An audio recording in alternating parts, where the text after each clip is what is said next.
Good morning. What is up, guys? Another beautiful Sunday morning in DFS land. Thought we were going to have a lot of injuries this week, but doesn't look like we have quite as much news, I guess relevant news as I had expected. Looks like David Montgomery should play.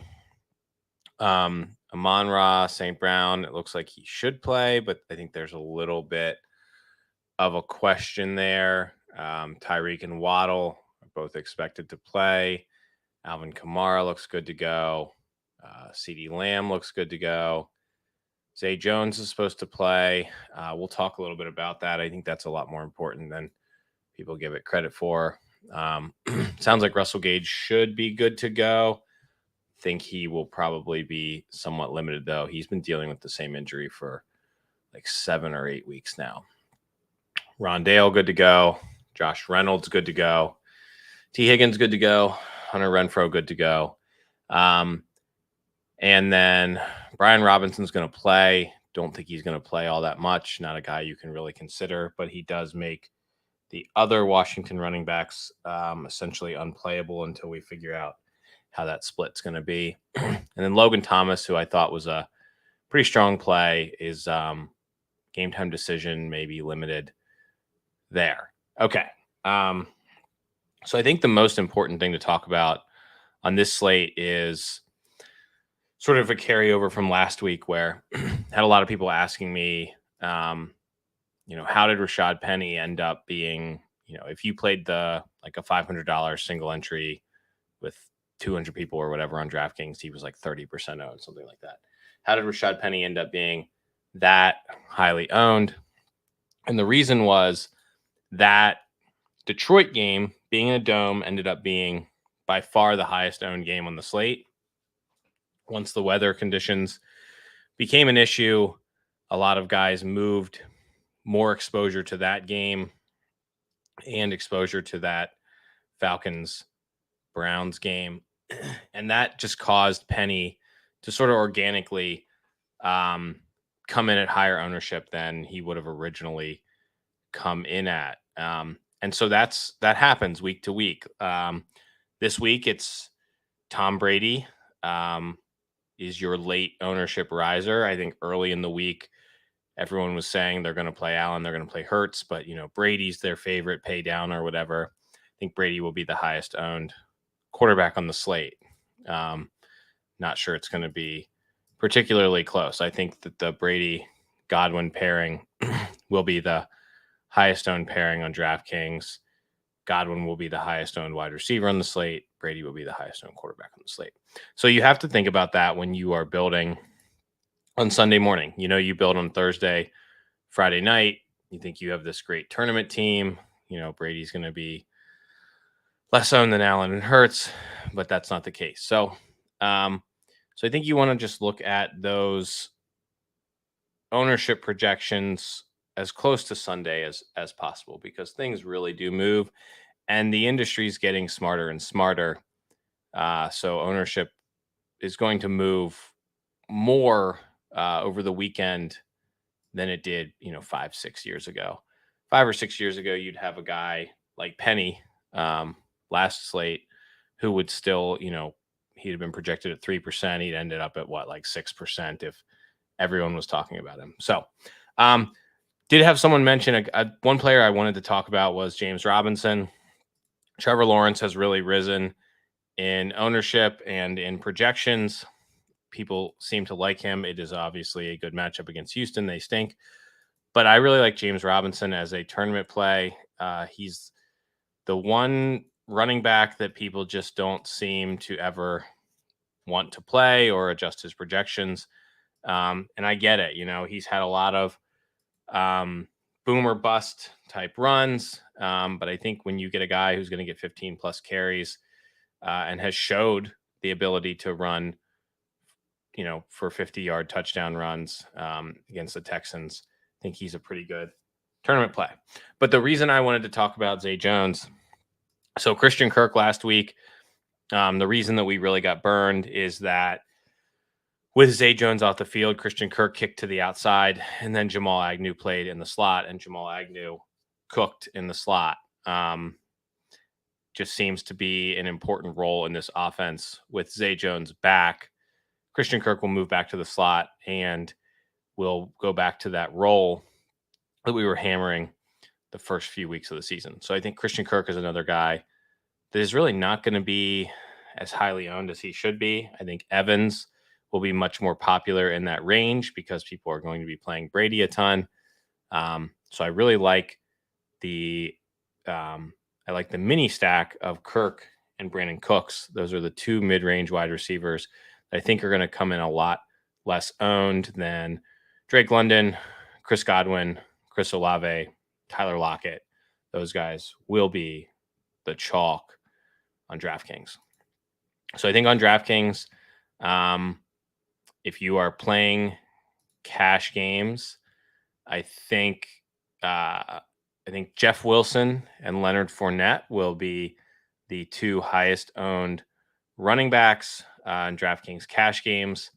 I think they will also just be the two highest owned running backs on the slate by a significant margin. Not as high owned as Herbert and Jamal Williams, but pretty fairly highly owned. I think that's significant on this slate because I think there are a lot of good running back plays. I think Alvin Kamara will outscore Leonard Fournette a significant amount of the time.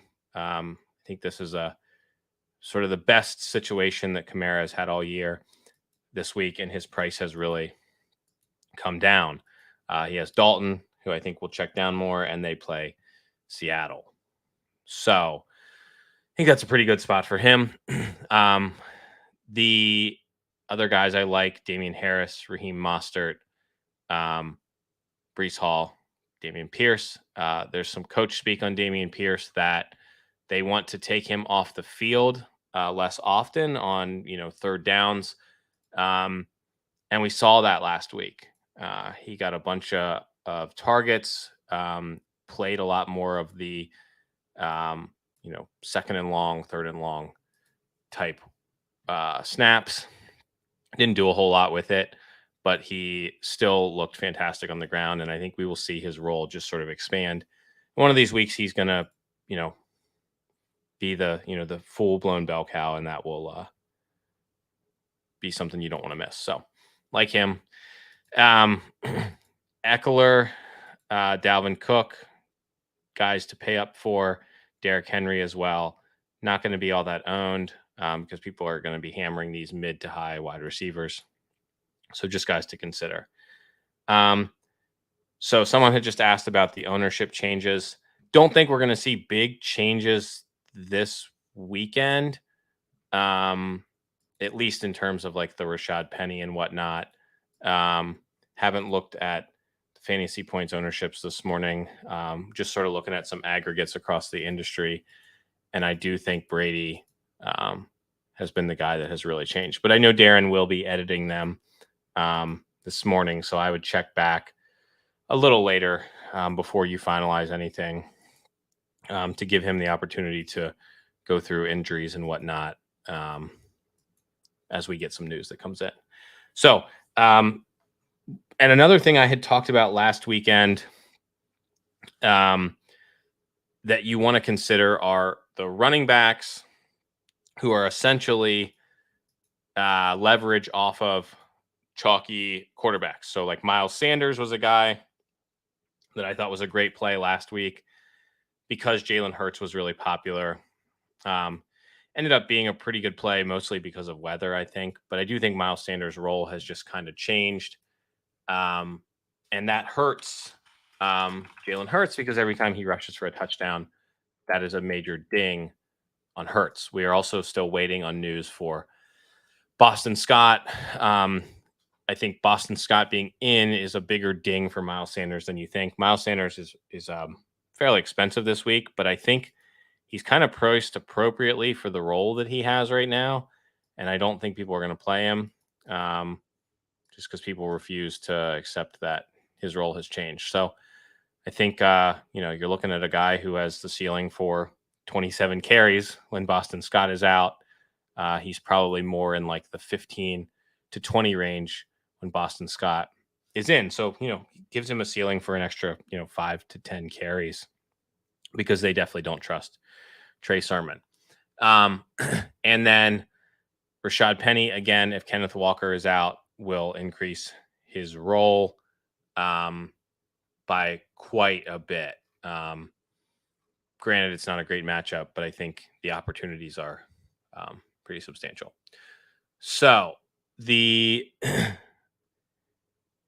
other sort of running back that you would consider would be Leonard Fournette with Brady as chalk, but Fournette is going to also be chalk. So the way that you sort of get around the Brady stuff is kind of difficult to, how do I get leverage off of a really, really highly owned Brady? And I think it's probably the Bucs defense.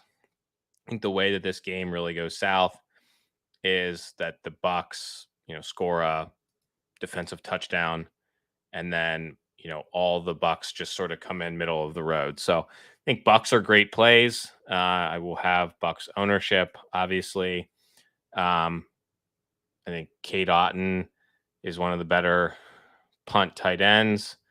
I've seen some questions in our chat about Kyle Rudolph, but Bucs Beats have said that they don't really think Kyle Rudolph is like a big part of the plan. Greg Allman was saying that he expects Cade Otten to be the guy this week, and Allman is probably one of the best beat writers in the industry, if not the best.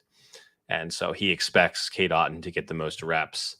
Thinks Kyle Rudolph will play, but he doesn't think that he'll have a substantial role. I think you probably see Kyle Rudolph in more of a blocking role. I don't think he has a whole lot of juice left. And then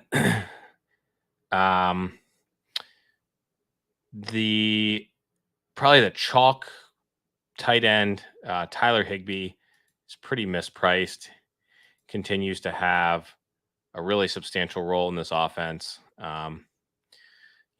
When you're looking at a tight end who's getting, averaging 8 or 9 targets, 4,300 is a really, really good price. But I do think there are, other good options. I think Dalton Schultz is a little underpriced. Zach Ertz continues to be underpriced. Irv Smith, I think his role will continue to grow. And someone asked about, how talented is Cade Otten. I think Cade Otten is better than Cameron Brate, at least. And he's playing with Brady. I mean, these 2,500 tight ends, you're really just looking to get 3 catches and hope for them to fall into the end zone. And the main thing is what else they do for your lineup. But I think Higby is the best tight end play on DraftKings by a pretty good margin. But he will be 25% owned or so in the Millie Maker. So that is something to consider. I will probably, in my tournament builds, get away from Tyler Higby. And then I think if Amon-Ra ends up being ruled out, then I think Hawkinson at 4,900 is a guy that I will be trying to get over Tyler Higby. So, and then on FanDuel, talking about ownership over there, I think Tom Brady will not really be owned on FanDuel. So if you really like the Tom Brady double stacks and you want to get them at sort of better ownership than than they will be on DraftKings, then I think I would be looking to play some Tom Brady over on FanDuel. I think on FanDuel we're going to see Josh Allen and Jalen Hurts become the chalk there. And then on FanDuel, if you're playing cash games, Deebo Samuel is, they just like messed up. He's just completely mispriced there. So I think you need to be playing him on FanDuel, obviously. And then there are a few others. I think Drake London, if I think is going to be really, really popular. And probably I think Mike Evans may be more popular than Godwin there. It may be kind of a split. But I think you're starting your cash game teams on FanDuel with Debo Samuel. Tyler Higby, I think, will also be chalky, and I think you should be looking at him. And then I think Dalvin Cook at 7,300 is another just absolute mispricing. So I think you're starting with Dalvin, Debo, probably Higby, and then likely Hurts or Allen. But I think if you want to play the Brady doubles, I like them on FanDuel at a lot lower ownership than you're going to get on DraftKings. So those are sort of your four. I think you're starting your cash teams on FanDuel. You're going with Higby, Samuel, Cook, and one of Hurts or Allen. I prefer Allen by quite a lot over Jalen Hurts. And I think for Allen, the odds that Devin Singletary is going to vulture Allen are significantly lower than the odds that Miles Sanders will vulture. Who would have thought we'd be saying that in 2022 after Miles Sanders took us all into poverty in 2021? So going back to DraftKings, just talking about the chalk, I think in cash games, you will probably see a mix of Brady and Allen.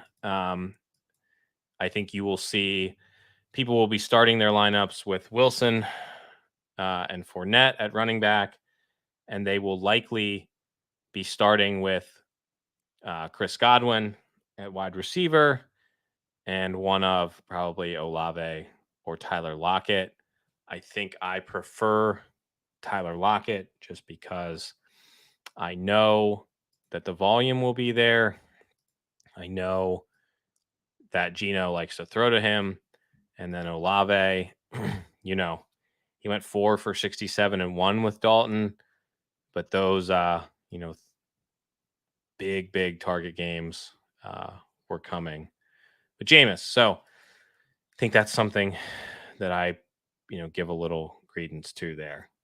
And then I think at tight end, you are starting with Higby in cash games, and then you're probably working from there. But I think because of that, because you're sort of playing all these box in tournaments, I would probably be limiting myself to $1 per team between Godwin, Fournette, Evans, unless you're playing Brady. And obviously, I think Brady and Fournette paired together is just a horrible tournament play.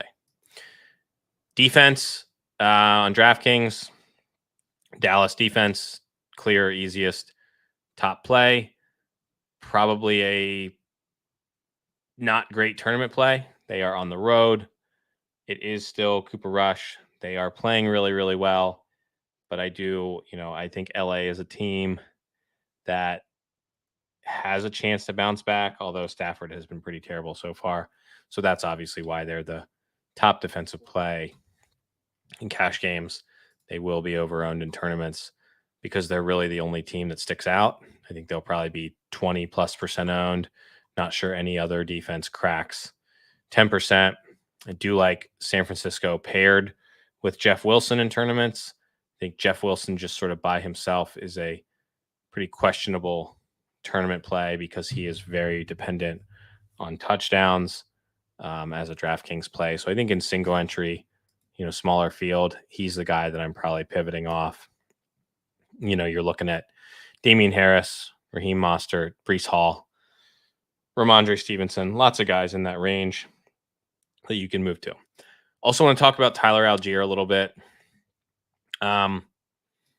Think he's a pretty good play for tournaments because no one is going to play him. We have seen that the Falcons like to use, these two running back committees. That's just a thing that they do. But playing against the Bucks, they are going to have to throw a bit more than, they want to.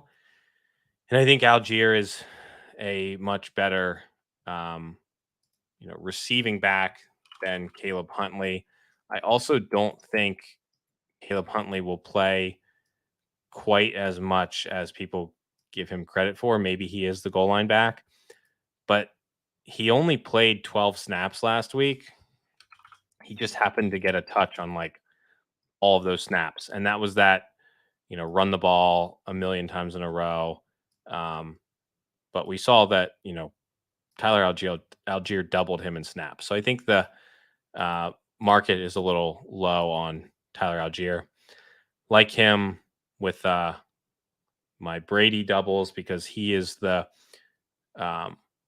Falcon that no one's playing. And I think he's pretty clearly the top running back for them for today. Drake London will be the chalky.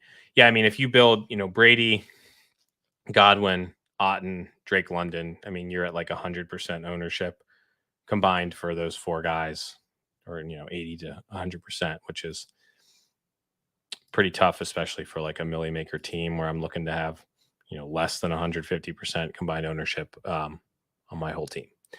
So if anyone else has any other questions, if they want to pop them in, otherwise I'm going to scroll up and just see. Yep, someone mentioned last night, is Tampa becoming too chalky? They are absolutely becoming the chalk. The other guy, I guess I forgot to mention, was that Isaiah McKenzie.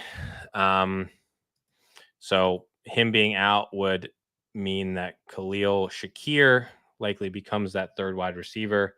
I also think it's a bump to Gabe Davis, Stephon Diggs. I do want to have some Gabe Davis this week. He's really cheap on FanDuel, $6K, especially where touchdowns are so important. And then Scott had asked about Amon-Ra. I just don't play these guys coming off high ankles. No idea if Amon-Ra will have his full role. No idea if he will be limited at all. And so I'm just not gonna take a risk on these high ankle guys. They also have a bye next week, so I could see them, limiting him, or maybe he's active and he doesn't even play, that kind of stuff. I'm just not gonna risk that on my hand-built teams. And then, I think a game that people aren't really talking about is that Chargers-Browns game. I think Browns have shown they can be a little scrappy. Amari Cooper is a pretty good tournament play. A week after being massive chalk, he's going to be like 4% owned. And he has showed the ceiling to, go for 101, which is what you want, for a 4% owned wide receiver. Derrick Henry, I think, continues to be a strong play because people just this idea that running back stinks, so they're just not going to play them. We know the Washington Commanders are garbage. And let's see here. Someone asked about Rachaad White. I think you could use Rachaad White in tournaments. I think he's a guy that I would only use in like a Millie Maker type thing. I think Leonard Fournette is still your goal line back. And I think the way that Rachaad White ends up getting, 6 targets or something like that again means that Atlanta is putting the hurt on. And I think at that point, you might as well have played, Mariota, Drake London, and, whatever other wide receiver you want to play there, or Tyler Algiere or something like that. I'd rather play Tyler Algiere. And then question about James Cook. Yeah, I don't have any interest in James Cook. I don't think just don't think that he's really ever going to have a major enough role to make a big impact. Devin Singletary, like we saw, Cook had that bad start with the fumble.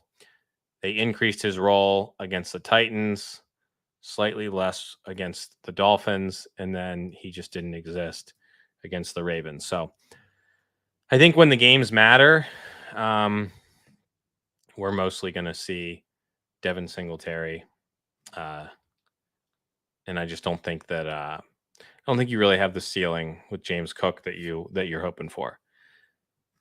And let's see if we have any other questions overnight here.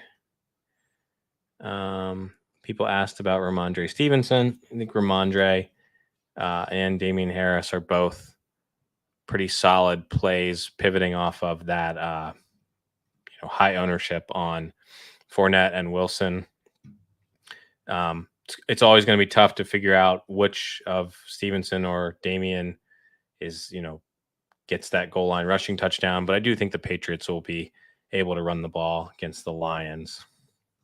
So I think they're both in play.